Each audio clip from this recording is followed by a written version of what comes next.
Hey everyone, I'm back with part 2 of my MaxxAir fan installation video. If you haven't seen part 1, you should probably just go back and check that out because it's going to explain a lot of the stuff that you're going to see in this video. I'll link that in the description below. But the first thing that I'm going to do today is install that wooden frame underneath the fiberglass that I mentioned yesterday. So if you guys remember from yesterday, I screwed up and cut the hole in the wrong spot, and there was this big metal support bar running across here. So that part needs to be covered or blocked off, and I extended the hole further this way to make room for the fan to actually go in. Now this metal support beam is in the way of me putting the wood frame underneath the second layer of fiberglass like I mentioned. So on these three sides here, I'm gonna put the wood under the second layer of fiberglass because there's actually room for me to do that. But this one where the metal is in the way, I'm gonna put it underneath the first layer of fiberglass. So I'm just gonna bang some stuff out of the way here because there's some material underneath here that's in my way.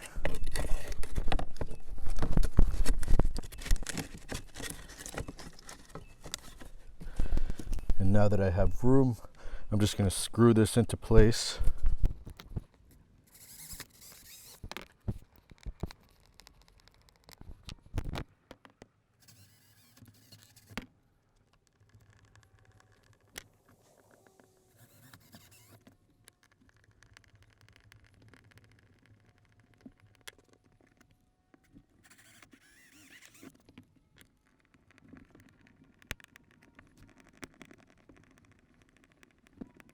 Since this piece of wood is lower than the fiberglass now, there's a bit of a gap in between the wood and the receiving flange for the MaxxAir fan.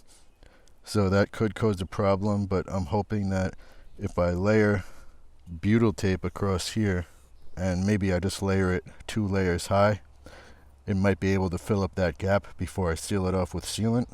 Otherwise it could create a problem with leakage, but I'm hoping that's not going to be an issue. We'll find out soon enough.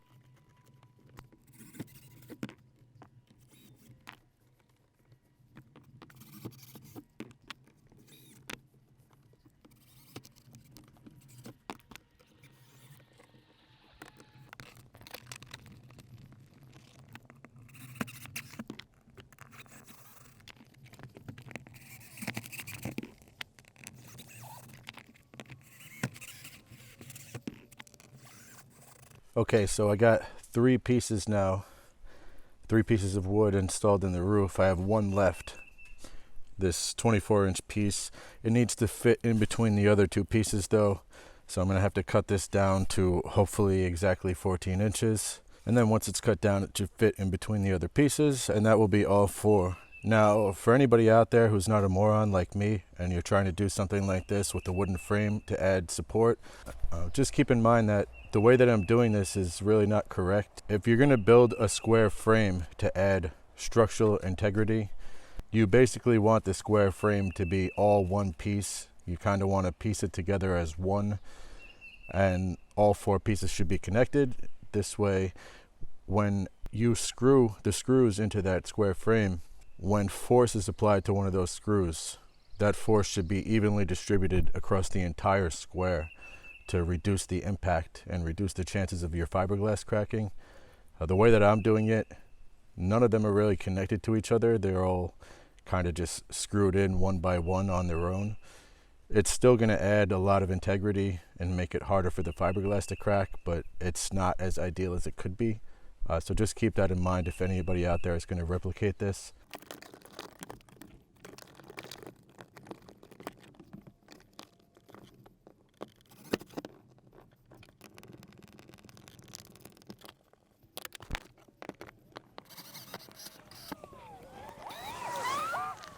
Okay, so I got the wooden frame installed, and now it's for the really fun part. I've had the supplies for this for weeks now, and they were sitting around in my van. My van was a mess. Some things got stepped on and crushed and stuff like that. So this is the butyl tape. It's all squished and kind of messed up, so hopefully I'm even able to get that to work. And even more important than that, this is my Dicor lap sealant. This is what's going to seal it off from rain. And the cap got stepped on. Some of it oozed out and skinned over. So I'm just pretty much hoping that the rest of it that's left in this can isn't skinned over and is still usable, and I'm somehow able to squeeze it out of this successfully without having that cap on there.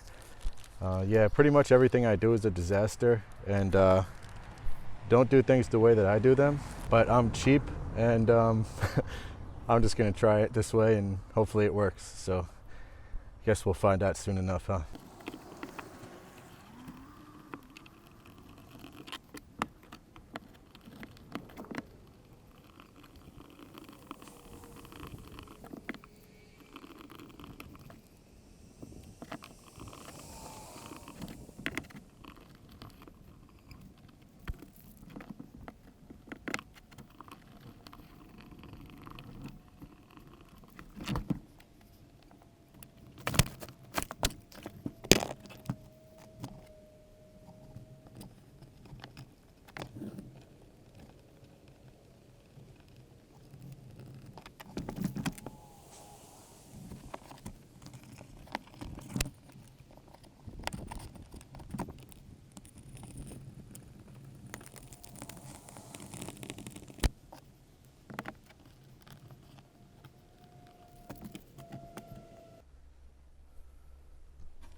As far as this section goes here, where I cut where I wasn't supposed to, this needs to be sealed off.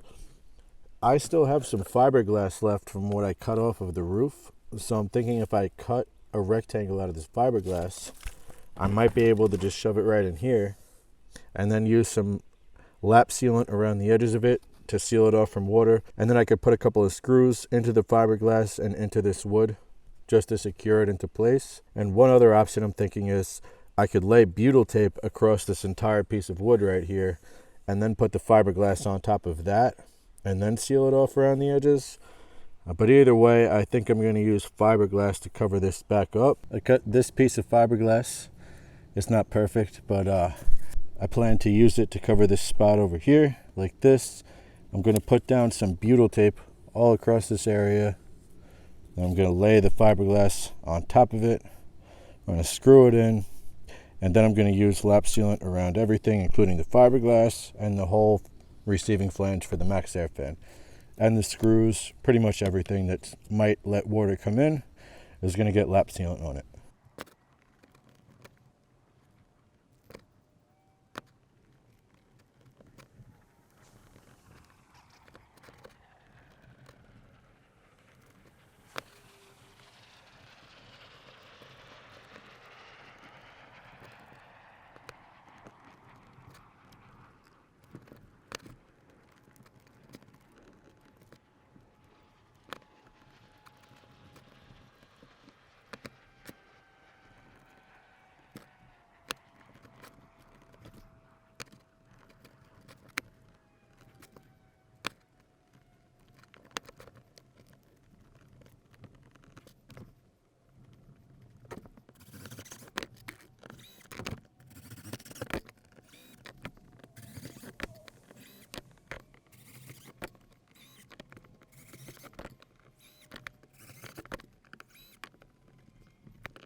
Okay, so the only two things left to do now are to put the lap sealant around the edges of everything and on the screws and anywhere where there's going to be water, and to get this done before it rains. So hopefully my lap sealant is good enough once I get past that layer on the top that's skinned over, and hopefully I have some in there that's actually usable, because if not, then I'm kind of going to be screwed once it starts raining. But let's see what happens.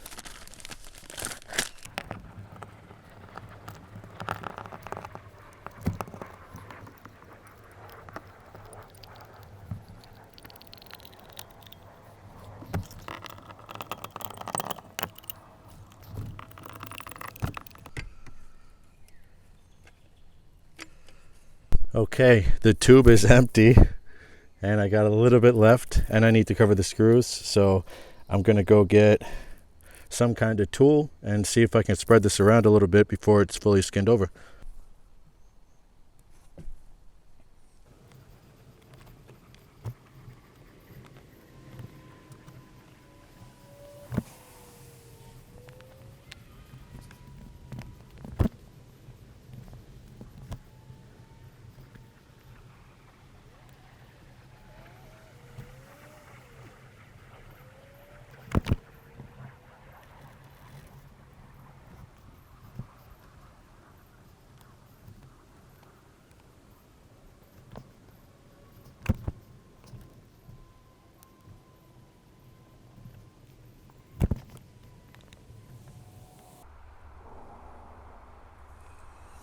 Okay, so I certainly wouldn't say that I feel great about this, but it seems pretty decent. I ran out, so I mean, I had to do what I had to do. I had to improvise. Everything's pretty much covered. There might be a couple screws that are like half covered, but as far as the edges of everything go, everything looks pretty covered up and sealed, so seems good enough for me for now. I guess we'll find out when it rains tonight, and I'll let you guys know if I get soaked inside the car and all my electronics get destroyed. Let's hope that doesn't happen.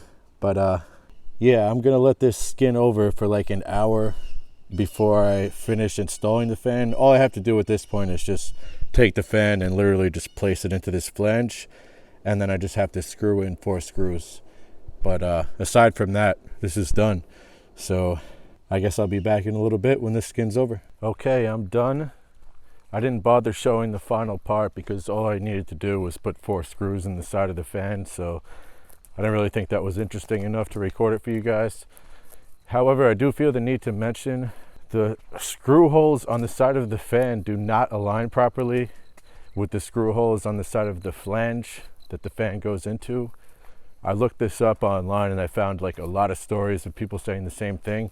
I had to push down really hard on the fan just to get it to align. And even when I pushed down, it didn't align properly. It aligned like halfway maybe, just enough to get the tip of the screw into the hole. And then once I turned it, it was just kind of in there and it would work. The screws don't really seem like they're made to fit into that hole either. I don't feel comfortable with the screws in there. It's like, that's the one part of the whole fan installation that I don't feel comfortable with, is the factory screws that actually came with the fan. They just don't seem like they fit properly in that hole. It feels loose. But since the holes don't align properly, I guess the theory is kind of like there's so much pressure pulling up on the screws that that hole probably ends up being so tight around the screw that it's just not going to go anywhere. I mean, hopefully that's the case, because I really don't feel very confident in the way it feels. But I'm just going to leave it and hope for the best. But this is what it looks like when it's all said and done. It's not pretty, just like every single other part of my van, because I guess I just don't care that much. But yeah, hopefully it works out. I'll let you guys know if I get soaking wet inside the van when it rains tonight. And see you in the next video.